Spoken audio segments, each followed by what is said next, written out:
The following presentation is a case study of LuluLemon, presented by Team 3, Jessica Grant, Jessica Westmass, Sarah Stewart, Sean Lewis, Nina Healy, and Jennifer Holden.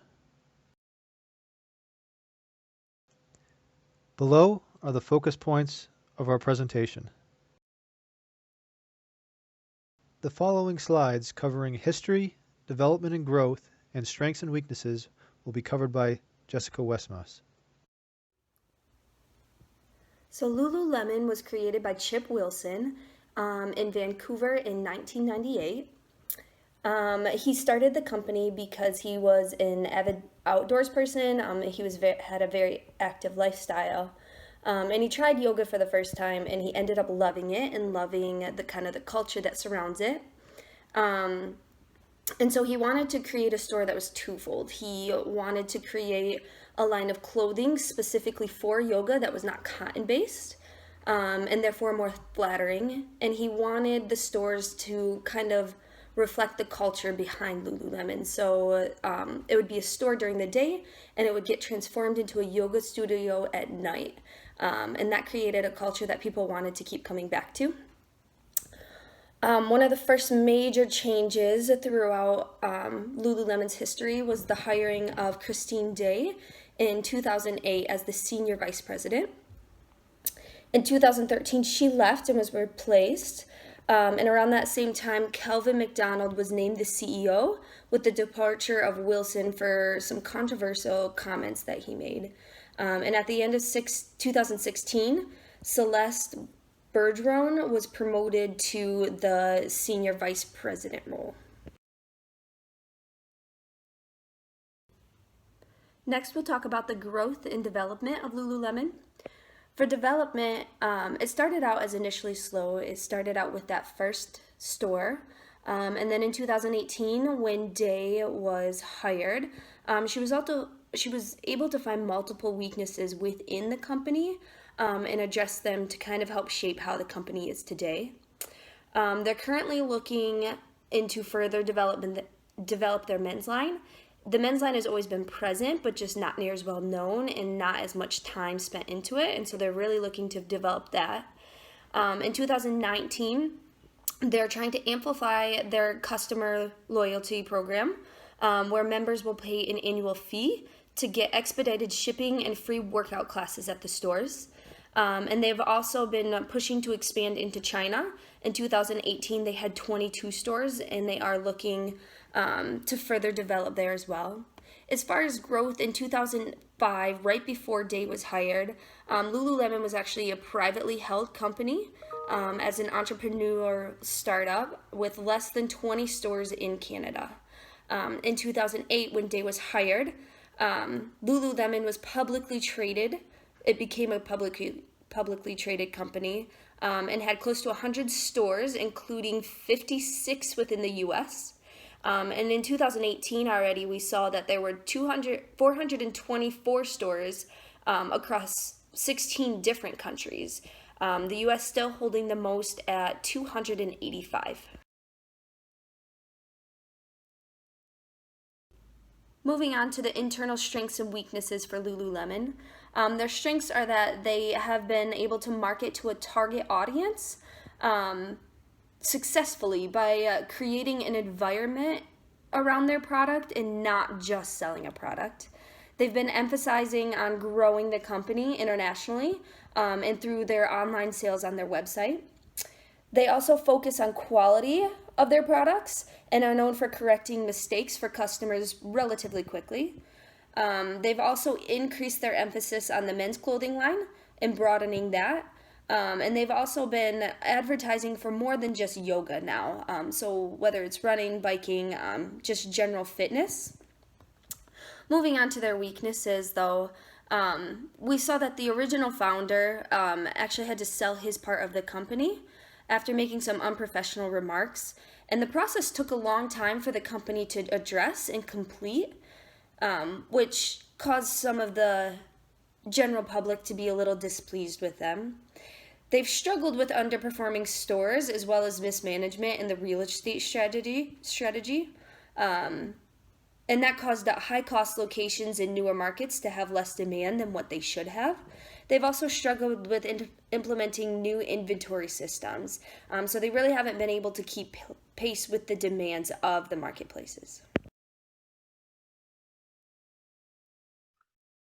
Hi, my name is Nina. I'm going to talk about the nature of external environments surrounding LuluLemon. Some of these external environments that we're going to talk about tonight include economy, politics, competitors, and consumers. In bad economies, companies struggle to survive. If consumers are in nationwide hardship, they'll not be able to spend money on athletic apparel. Foreign currency, trade, and labor conditions are also economic external factors for LuluLemon. For example, let's look at poor economic countries such as Cambodia and Bangladesh, where LuluLemon has garment factories. Many of these workers are arrested, on strike, and die from poor working conditions and on strike for higher wages. Awareness of these global events go to social media. The stories spread and consumers don't purchase LuluLemon products because they stand with these workers. Natural disasters are another source of external environments. Natural disasters are especially concerning because according to the 2018 annual report for LuluLemon, their manufacturing factories are in poor economic South Asian regions. If environmental hazards damage raw material sources that LuluLemon needs and depends on to make their products, the company will not be able to meet product demands and fall behind the market. With international expansion, other types of external economic factors include politics, like the Brexit referendum in the UK, and just the politics around Brexit, how it affected LuluLemon's 12 stores in the United Kingdom. Competitors. The main competitors of LuluLemon include Athletica, Victoria's Sports, Under Armour, Nike, and Adidas. Challenges with the competitor external factor include that most of the main competitors have existed longer in the market than LuluLemon and have established market presence and larger operating budgets than LuluLemon. However, LuluLemon products sell fast in the market. They have the ability of the competing firms to sell the same product to customers at a lower price than that of LuluLemon, creates pressure on the company's sustainability in the market. LuluLemon has an excellent source of sustainable competitive advantage in the market. The evidence to this is that even though the company sells products at a higher rate, consumers are happy with the product and they're consistently referring friends and family to purchase their products. Let's segue into consumers. The target market for LuluLemon ranges between men and women of 16 to 45 years old who are typically active. This is a market that strategically expects to carry out growth to the company and promote fitness to everyday life. LuluLemon capitalizes on the instincts, providing workout gear that women and men both feel stylish in. Next, we're going to hear from Jen regarding the LuluLemon SWOT analysis. Thank you.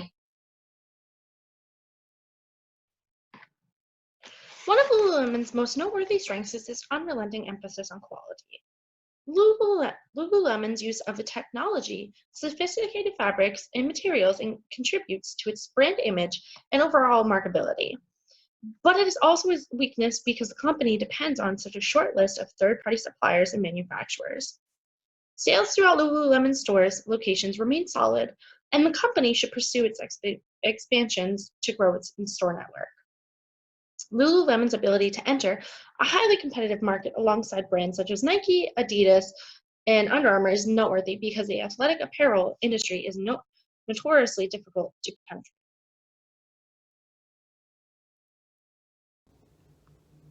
The company's corporate level strategy is their mission is to create components for people to live longer, healthier, more fun lives. They really stick to their culture. They put a lot of emphasis in the importance of family and caring for their customers and employees because they believe that will bring them more sales rather than being specifically sales focused. Right now they have 3 lines of business: the women's, the men's, and the girls' athletic wear. The company does plan to double their menswear sales by 2023. That's a big area where they can grow in the future. Other improvements that I see they could do is target their strategic growth. In the past, they've opened a lot of stores where that may have not been the right location for them to open up. So if they spend time growing slower, but really targeting which markets are best for them, that will help them improve. And then they could start a line for boys, as they currently do not have that available. For the business level strategy, right now they're focusing on selling high quality, high functioning products. This allows them to sell them at a higher price point because it's more valuable. They have localized stores. Every store can set up their own storefront, and they manage how their store is going to look. The managers have accountability in this, though, because they get compensated based on 20% of their compensation is based on sales. So if their store is not selling, they're not going to be making any extra salary. So they also updated their opening stores with 3 to 6 month leases right now to test the market before they actually open up their full time. And in marketing, they're working with local ambassadors to promote. It's not just top athletes like Olympic athletes. It's local people that really will bring the communities together. Another marketing strategy they're testing is to have yoga centers within the store and meditation areas, juice and food to make it more of a experience, because LuluLemon believes that people come for the experience. They don't, and what the leggings and sports bras can offer in that experience will help them make higher sales. For production, they outsource internationally. The company does not own or operate any manufacturing sites, similar to their competitors. Next, Jess G will be talking about the structure. Now that we understand the company's business level strategy from Sarah, I'm going to talk a little bit about the company's structure. So this company demonstrates a functional organizational structure. And what that means is the organizational structure is flat. So Exhibit 2 from the LuluLemon organizational chart and from the case study shows that in 2007, it wasn't very flat. There were many tiers of management levels before you get down to an individual contributor. Compared to 2008, when Christine Day was the CEO, the structure became very flat. This means that there were very few levels of management between the upper management and non-management employees. So what this also means is that there are more people involved in decision-making processes, ultimately leading to the decision of the CEO.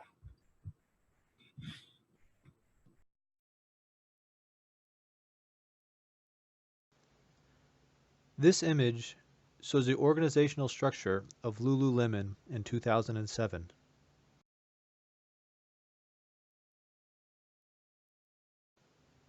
This image shows the organizational structure of LuluLemon in 2009.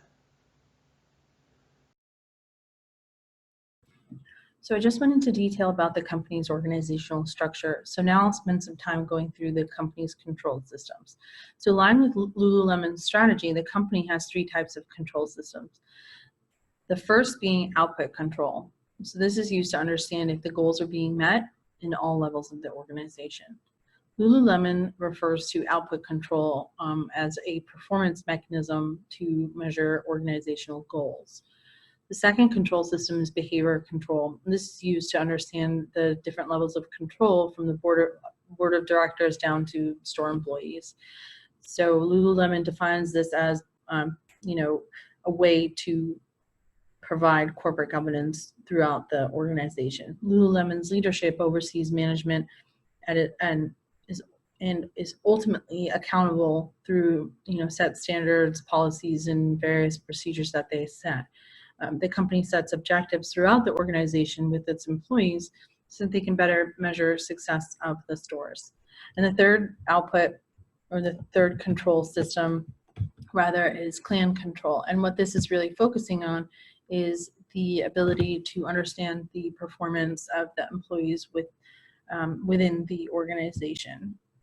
The company uses climate control in such a way so that they are able to measure employee performance, and the company values performance, and then it also aligns with their vision or the culture of the company, which is inspiring people to live longer, to be healthier, and to have more fun, meaningful lives. And then they also try to put emphasis on this so that the employees follow this type of culture. Other controls that they use is things like the feed forward control, which is focusing on controlling the types of products that they create, reducing waste or using minimal waste, and then screening their products appropriately. They use concurrent controls to focus on efficiency and, like I mentioned, minimal waste and maximizing their efficiency. Feedback control is also one thing that they use as a system within the stores so that customers feel like their feedback is being heard and they have an opportunity to leave feedback. And then the research and development teams use that feedback and they roll it into projects throughout the year to make enhancements. So Nina is next to talk about the current status of the leadership of LuluLemon. Okay, so we're going to talk about current status of LuluLemon, its leadership experience, and interpretation of findings. Current status.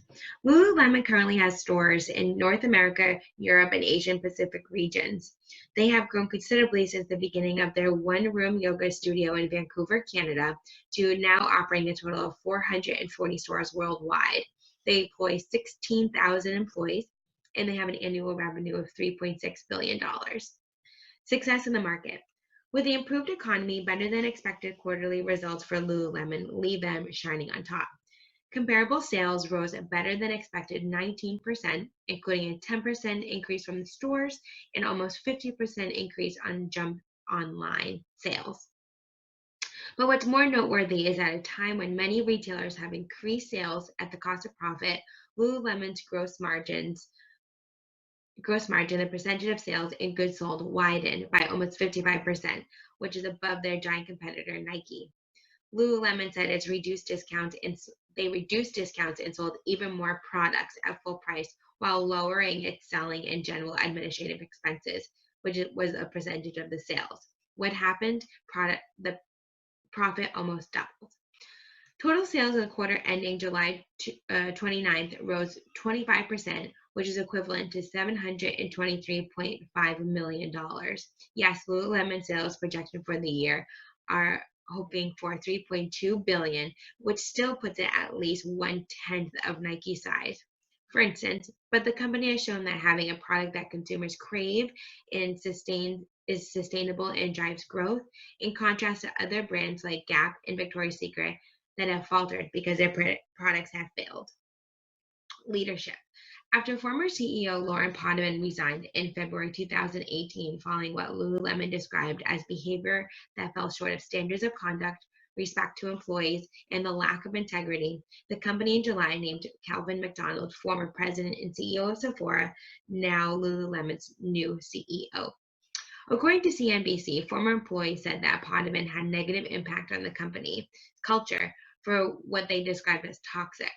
And now analysts have said that McDonald's experience leading Sephora, is a poster child, an ideal match, specifically for his impressive track record leading organizations through periods of significant growth and innovations. My findings. The growth of this company is inspiring to review. This small Canadian-based company has grown to be one of the leading athletic apparel and self-wellness companies in the world. Whereas Nike and Adidas, their competitors, are about their brand, LuluLemon is about their community. Meditation classes, yoga classes, and other organized activities are a cornerstone of the LuluLemon experience. LuluLemon places a big emphasis on living your best life, on setting goals and achieving them. The company is one of the economic leaders in the culture of self-improvement that has grown into a multi-billion-dollar industry. Thank you. Next, we're going to hear from Jess on her recommendations. Thanks, Nina. That was a great insight into the current status of the leadership of the company, which brings us to our next and final point, which is the recommendations. So our recommendations for LuluLemon would be the following. So bringing production into the US and Canada. Our research suggests that over 90% of the company's production is done outside the United States and Canada. Bringing in the production would create more efficiencies across the organization. Secondly, we were thinking if the company could lower its prices, it may have an opportunity to attract and retain members. So the company is competing with major retailers like Nordstrom, Old Navy, and even Victoria's Secret, who all sell athletic wear. And the athletic wear tends to be less expensive, and which makes the employees gravitate towards less expensive products. In order to attract younger member bases, they need to lower their prices and make it better for the member. The next thing we were thinking was enhancing their digital platforms. So there wasn't too much discussion in the case about their digital platform, and with a technology-driven world that we live in now, this would definitely be a good area for the company to focus on. Next, we were thinking the company could expand their footprint. So looking at areas where there's younger people or colleges or a lot of foot traffic, there's an opportunity to enter new markets here. The fifth thing we were thinking about was expanding their menswear selection. From the business case, we learned that the company had started to branch out to attract more men, but by lowering prices and adding other efficiencies, the company can stay competitive with other companies like Under Armour, for example, in terms of menswear. From our research and reading, we also discovered that men don't even know that the company sells menswear. Even though a certain percentage, I think it was 40% of the people shopping were actually men, but they were purchasing items for women, but they didn't even know that the company had a men's clothing department for them. So that is our recommendations, and we hope you enjoy.